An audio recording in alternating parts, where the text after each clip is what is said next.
Tak sadar aksinya terekam kamera pengawas, seorang satpam mencuri sembako di supermarket salah satu pusat perbelanjaan di kawasan Tambora, Jakarta Barat.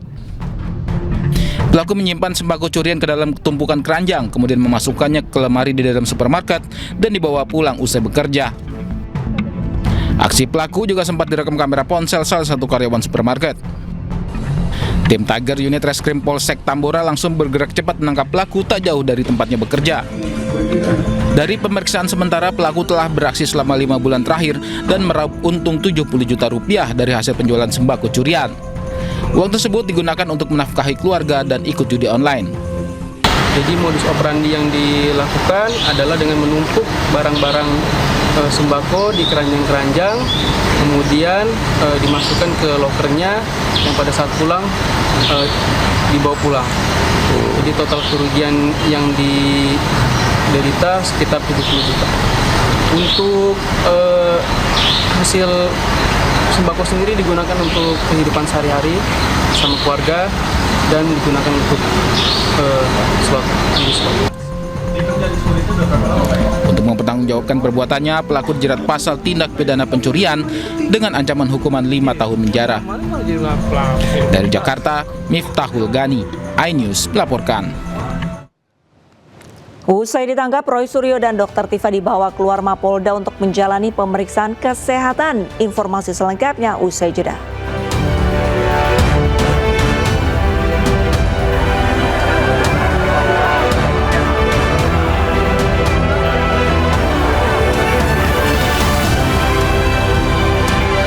Informasi Amerika Serikat mengisyaratkan program nuklir Iran diizinkan dalam keadaan tertentu. Padahal sebelumnya, Amerika Serikat selalu bersikeras Iran tidak boleh memiliki program nuklir apapun.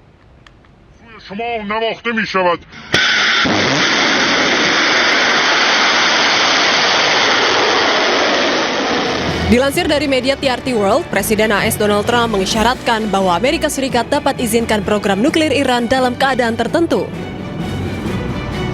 Ia mengatakan Iran tidak akan pernah diizinkan memperoleh senjata nuklir, namun menyarankan bahwa tetap ada ruang diskusi terkait kegiatan nuklir untuk tujuan sipil. Hal tersebut disampaikan Trump setelah KTT G7 di Perancis. You have probably the third largest oil reserves in the world. What the hell do you need nuclear for? You need nuclear for some electricity. So I've always felt that way. So we've been pretty tough on that. You know, it is a little hard though when you say that somebody wants it, other people have it, other adjoining states have it, and you're not letting them have it for purposes of electricity and things like that. It's always a little tough. You have to use a little common sense, please. Meski begitu, Menteri Perang AS Pete Hegseth nampak tak sejalan dengan Trump. Ia tetap mengancam jika Iran tidak menghentikan ambisi nuklirnya, maka Amerika Serikat dapat kembali menyerang Iran. And what President Trump has been clear about from the beginning and the War Department is clear about is Iran cannot have a nuclear weapon. Full stop, cannot have a nuclear weapon. Everybody knows it. And so our military actions and any negotiations will be centered on that. And the President has pointed out that we will be prepared to recommence. If underneath the timeline of these talks, Iran does not do what it says it's going to do, which is give up nuclear weapons, give up nuclear ambitions, give away their nuclear material, close nuclear facilities, then the War Department is here and prepared to restart if we need to. Sebelumnya, Presiden Trump selalu bersikeras bahwa Iran tidak boleh memiliki program nuklir apapun. Hal tersebut menjadi salah satu poin utama yang diajukan Amerika Serikat sebagai syarat kesepakatan damai dengan Iran. Diketahui AS dan Iran telah mengumumkan dan menandatangani kesepakatan damai sementara pada hari Rabu. Penandatanganan dokumen MOU lanjutan dijadwalkan dilakukan dalam waktu dekat. Sebelum damainya, Iran dan Amerika Serikat, 3 pangkalan Amerika Serikat di Timur Tengah hancur di rudal Iran. Pangkalan Amerika Serikat yang hancur diserang Iran, yaitu di Bahrain, Uni Emirat Arab, dan Kuwait.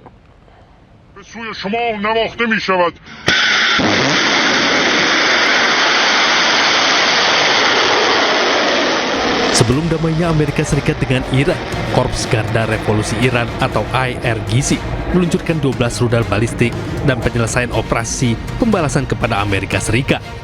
Rudal balistik yang diluncurkan Iran menargetkan fasilitas militer Amerika Serikat di sejumlah negara Teluk. Melalui media Iran, Tasnim News merilis sebuah foto satelit hancurnya pangkalan-pangkalan udara Amerika Serikat, salah satunya Bahrain, Uni Emirat Arab, dan Kuwait. Dampak serangan besar Iran ini membuat sebagian fasilitas militer Amerika Serikat hancur dan mengalami kerugian cukup besar. Selain itu, Korps Garda Revolusi Iran mengklaim selama 2 gelombang operasi, sebanyak 18 sasaran penting milik Angkatan Darat Amerika Serikat hancur. Korps Garda Revolusi Iran menegaskan, serangan balasan ini sebagai respon atas pelanggaran berulang yang dilakukan Amerika Serikat terhadap perjanjian gencatan senjata yang berlaku efektif pada bulan April lalu.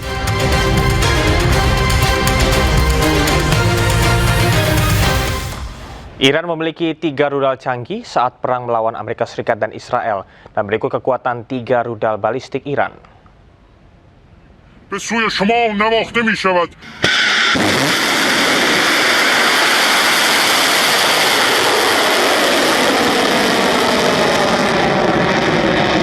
Pasukan Garda Revolusi Islam Iran atau IRGC meluncurkan kombinasi rudal balistik Emad, Qadar F, dan generasi terbaru Khaybar Seka dalam operasi militer bertajuk True Promise 4.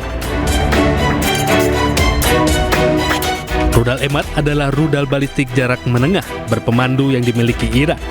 Rudal Emad bisa menjangkau target musuh mencapai 1.700 hingga 2.000 km dan memiliki panjang 17 meter.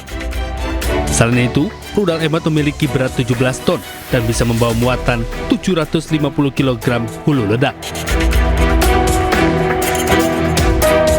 Rudal Qadar F adalah rudal balistik jarak menengah buatan Iran dan mampu menjangkau target 1.950 km. Rudal ini mampu membawa hulu ledak dengan berat 650 kg. Selain itu, rudal memiliki panjang 17 meter dan berat 17 ton. Rudal Khaybar Seka, rudal yang menjadi salah satu andalan militer Irak yang memiliki arti penghancur benteng. Selain itu, kecanggihan rudal ini dengan kecepatannya dan bermanuver menghindari deteksi radar. Rudal Khaybar Seka bisa menjangkau 1.450 km target musuh dan memiliki kecepatan ekstrim atau 9 kali kecepatan suara.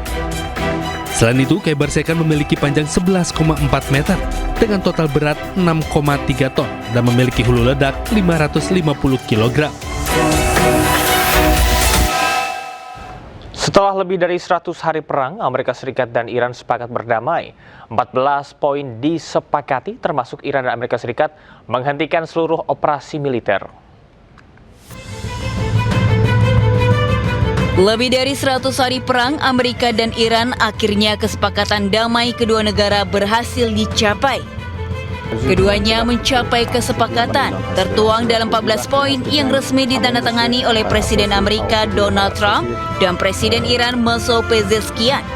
Dalam 14 poin kesepakatan damai, diantaranya mencakup Amerika dan Iran bersama sekutunya menghentikan seluruh operasi militer di semua wilayah termasuk Lebanon. Amerika mencabut blokadenya dan akan menarik pasukan dari sekitar Iran dalam 30 hari. Iran dan Oman nantinya akan menentukan layanan maritim dan administrasi di Selat Hormuz. Iran mendapatkan dana rekonstruksi 300 miliar dolar Amerika atau 5.400 triliun rupiah dari Amerika dan mitra regional. Dana dan aset Iran yang dibekukan akan dicairkan. Iran sepakat tidak akan mengembangkan senjata nuklir serta Amerika akan mencabut semua sanksinya. Terkait pengembangan rudal balistik, Trump memastikan Iran punya hak yang sama. No, I'm saying that if other countries have them, it's a little bit unfair for them not to have some. A ballistic missile is not the same thing as what we're talking about when we talk nuclear. But if Saudi Arabia and Qatar and they all have some, I would say in relative proportion, I think it's okay. That's what I mean. Kesepakatan akhir disahkan oleh Dewan Keamanan PBB dan akan dibentuk mekanisme pengawasan untuk memantau kepatuhan kedua negara. Wakil Presiden Amerika Serikat J.D. Vance menyebut periode 60 hari pasca penandatanganan kesepakatan damai Amerika dengan Iran telah dimulai. Sejumlah hal yang lebih detail akan dibahas untuk mewujudkan 14 poin dalam kesepakatan. I would say the 60-day period officially started today. It was signed late, and it may have even been signed technically, because of the time shift. I think it's signed technically today, Iran time. So yes, the deal started yesterday. We're going to start the 60-day clock today. Keluarga pelaut India yang tewas dalam serangan Amerika Serikat di Selat Hormuz histeris saat jenazah tiba di rumah duka. Rekan korban menceritakan dahsyatnya ledakan yang membakar mesin kapal.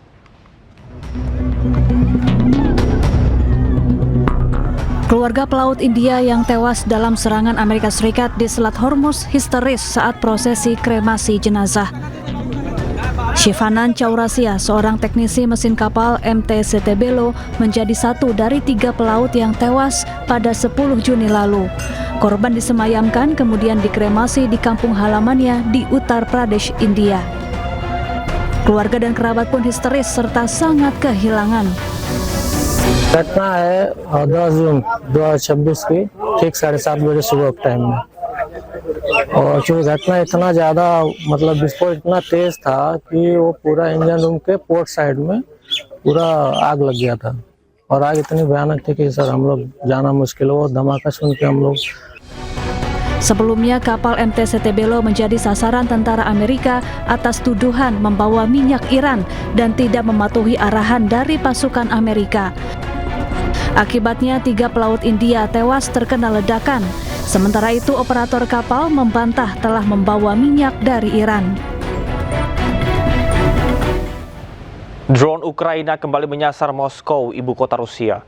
Serangan tersebut menghantam sebuah kilang minyak hingga mengakibatkan kebakaran besar. Rekaman memperlihatkan kebakaran besar kilang minyak di Moskow akibat serangan drone Ukraina.